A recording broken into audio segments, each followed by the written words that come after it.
नमस्कार, मानस Mishra all news nation में आप सभी का बहुत बहुत स्वागत करता हूं। आखिरकार केंद्रीय एजेंसी ईडी और सीबीआई को लेकर के सुप्रीम कोर्ट से वो जबरदस्त आदेश मिल गया जो से आज पीएमओ प्रधानमंत्री नरेंद्र मोदी, केंद्रीय सुरक्षा एजेंसियां सब गदगद हो गई।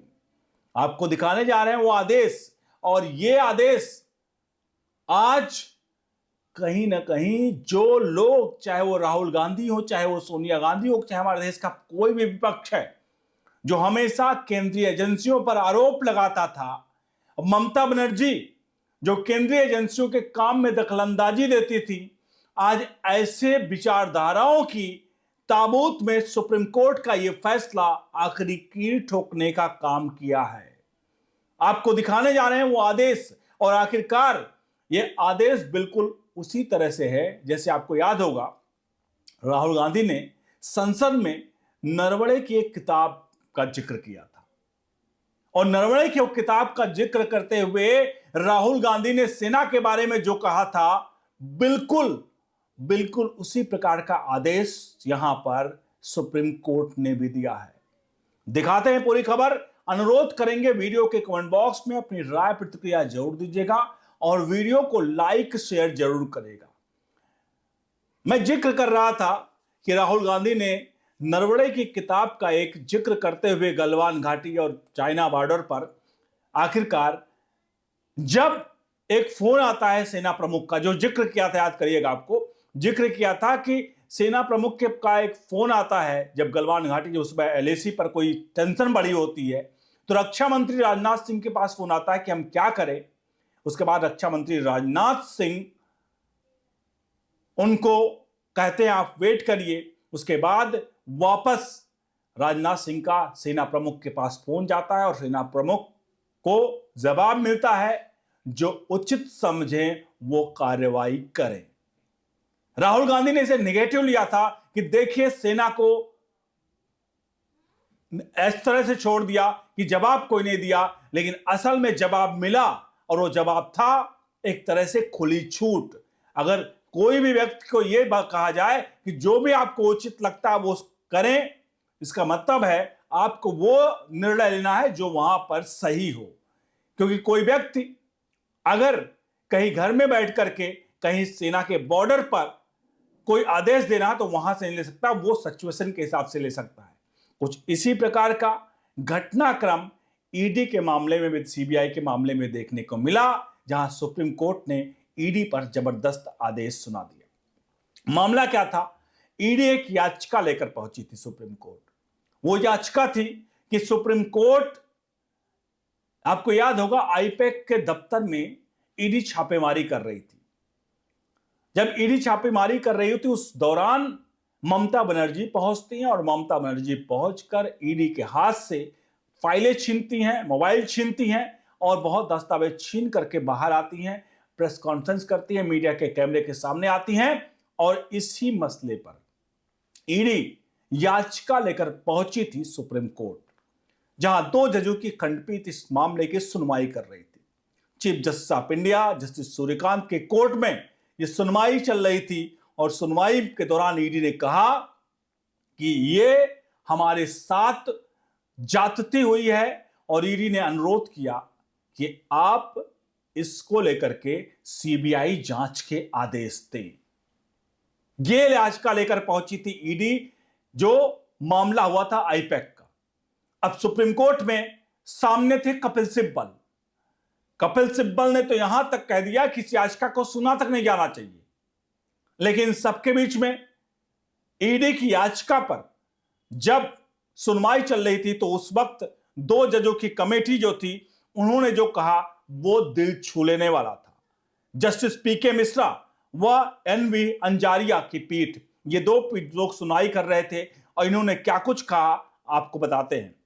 इन्होंने जो कहा, कोर्ट ने इस पूरे प्रकरण पर जब कपिल सिब्बल ने मना किया कि इस पर सुनवाई नहीं करनी चाहिए, ईडी ने कहा कि इसको सीबीआई का आदेश दे, तो कोर्ट ने कहा कि अगर किसी मुख्यमंत्री द्वारा, ध्यान रखिएगा, कोर्ट ने कहा कि अगर किसी मुख्यमंत्री द्वारा केंद्रीय एजेंसी की कार्रवाई में दखल दिया जाता है और उसके मुताबिक एजेंसी को इसके खिलाफ याचिका लगाने का अधिकार ही नहीं है, तो एजेंसी के पास क्या उपाय होगा और कौन निर्णय लेगा।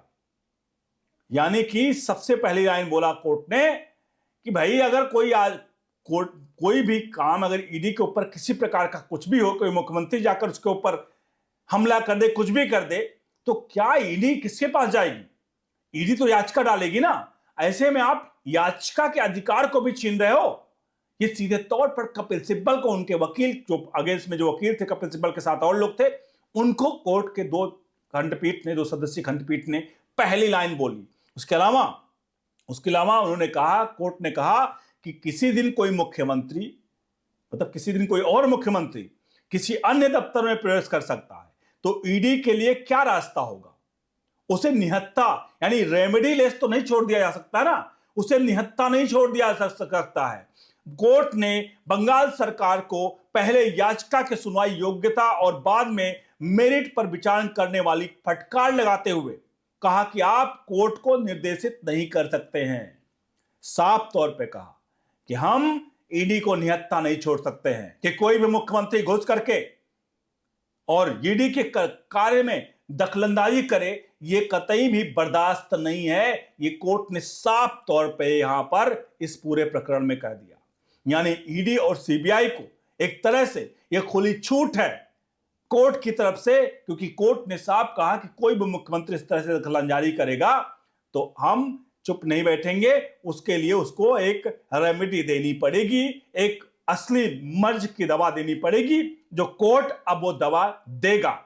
यहां पर इसके अलावा इस सबके बीच में जस्टिस पीके मिश्र व एनबी बांजरिया की पीठ ने टिप्पणियां उस वक्त की जब बंगाल के ओर से पेश वरिष्ठ वकील श्याम दीवान ईडी की याचिका का विरोध करके दलील दे रहे थे। इसके अलावा कपिल सिब्बल भी इस पूरे मामले पर विरोध दे रहे थे। कपिल सिब्बल, ममता बनर्जी के वकील कपिल सिब्बल ने इन सब में कहा कि अनुच्छेद 32 का हवाला दिया। उन्होंने कहा अनुच्छेद 32 के तहत रिट याचिका मौलिक अधिकार के उल्लंघन पर दाखिल की जाती है। इस मामले में ईडी के किस मौलिक अधिकार का हनन हुआ है? ईडी की मांग है कि सीबीआई को केस दर्ज करने का आदेश दिया जाए। ऐसी मांग ईडी कैसे कर सकती है? यह कपिल सिब्बल ने कहा। ईडी की ओर उसके बाद पेश जो सॉलिसिटर जनरल थे, उनका कहना था, तुषार मेहता का कहना था कि ईडी ने यह याचिका संरक्षक के तौर पर दाखिल की है, यानी कोर्ट संरक्षक बने और इस मामले का शेड्यूल अपराध की बात नहीं की गई है, बल्कि ईडी के छापे के दौरान मुख्यमंत्री वहां पहुंच करके बाधा डालने के मामले में सीबीआई द्वारा केस दर्ज करने की मांग की जा रही है। ये कोई और कोई बात नहीं की जा रही है, यहां पर सिर्फ संरक्षक बनने की बात की जा रही है। और इन सबके बीच में साफ तौर पर सुप्रीम कोर्ट ने क्लियर कर दिया कि इस तरह से कोई भी मुख्यमंत्री जाकर के किसी भी ईडी के कार्य में दखलंदाजी नहीं कर सकता और हमें ईडी को सख्तियां देनी पड़ेंगी। ऐसे ईडी अगर इस तरह से काम करेगा तो काम नहीं चलेगा। तो ये पूरा का पूरा एक तरह से टिप्पणी थी, जो फैसला एक तरह से माने कि ये सुप्रीम कोर्ट में, चीफ जस्टिस ऑफ इंडिया की कोर्ट में ये जबरदस्त ये फैसला आपको कैसा लगा आप बताएं, क्योंकि ये एक तरह से ईडी और सीबीआई को उनके कार्य में दखलंदाजी देने वालों के खिलाफ एक तरह से खुली छूट थी कि अब कोई दखलंदाजी देगा तो एक संरक्षक के तौर पर सुप्रीम कोर्ट है और ईडी और सीबीआई यूं ही नहीं, हम उसे अनाथ छोड़ सकते हैं। पीएमओ के लिए वाकई में जबरदस्त खुशी होगी, गदगद होगा प्रधानमंत्री ऑफिस, क्योंकि अगर इस तरह की बात कोर्ट कर रहा है और ईडी सीबीआई केंद्रीय एजेंसी हैं जिनका कंट्रोल जाहिर सी बात है पीएमओ का होता है, तो ऐसे में पीएमओ इस फैसले से जरूर गदगद होगा और अपोजिशन में राहुल गांधी, सोनिया गांधी से लेकर के ममता बनर्जी पूरी की पूरी ऑपोजिशन कोमा में होगी। और कपिल सिब्बल, वाकई में बड़ा झटका कपिल सिब्बल को यहाँ देखने को मिल रहा है। आपसे अनुरोध है कि आखिरकार कैसा लगा ये फैसला सुप्रीम कोर्ट का, कमेंट बॉक्स में लिखिए। क्या ईडी और सीबीआई को इस तरह की शक्तियां देना जायज है? इस पर भी जवाब दीजिए। बने रहे न्यूज़ नेशन के साथ। बहुत बहुत धन्यवाद।